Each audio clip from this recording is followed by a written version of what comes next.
आरव अपनी कला में डूबा हुआ शांत नदी के किनारे बैठता है। उसका कैनवास दुनिया की सुंदरता को कैद करने के लिए तैयार है। आराध्य रंगों को मिलाते समय हवा अनकही भावनाओं से भरी हुई है। उसकी कला एक शांत उदासी को दर्शाती है।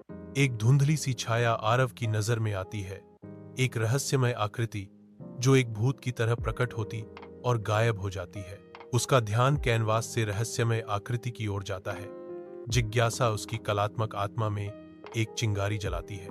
आरव बढ़ती हुई जिज्ञासा के साथ देखता है। आकृति उसके सामने के परिदृश्य में एक संभावित प्रेरणा है। नदी का किनारा रहस्य का मंच बन जाता है, क्योंकि आरव की कलात्मक यात्रा मायावी आकृति के साथ जुड़ जाती है। धुंधले प्रकाश वाले स्टूडियो में आरव खड़ा है। उसका ध्यान नदी के किनारे मिले व्यक्ति पर केंद्रित है। आरव के चेहरे पर छायाएं नाचती हैं, जो उसके मन में घूम रहे सवालों के उथल पुथल को उजागर करती हैं। वह तस्वीर के चारों ओर घूमता है। उसका दिमाग दौड़ रहा है, उसके सामने रहस्य को समझने की कोशिश कर रहा है। स्टूडियो की धुंधली रोशनी अलगाव की भावना को बढ़ाती है, जो आरव के आंतरिक संघर्ष को बढ़ाती है।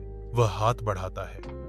उसकी उंगलियां तस्वीर में आकृति की रूपरेखा का पता लगाती हैं, उसके रूप में उत्तर ढूंढती हैं। विचारों में खोया हुआ आरव का सिलहुट स्टूडियो से घिरा हुआ है। एक अकेला व्यक्ति अज्ञात से जूझ रहा है। हलचल भरी शहर की सड़क के बीच आरव की नजरें बेचैनी से घूमती हैं, एक भूत की तलाश में। एक बूढ़े भवन के पास एक छायादार आकृति छिपी हुई है। उनकी आंखें क्षण भर के लिए मिलती हैं, इससे पहले कि वे गायब हो जाएं। आरव उद्देश्यपूर्ण ढंग से इमारत की ओर बढ़ता है। उसका दिल प्रत्याशा से धड़क रहा है। आरव फुसफुसाता है। उसकी आवाज शहर की दहाड़ के खिलाफ एक सांस भर है। क्या यह सब बस एक सपना था?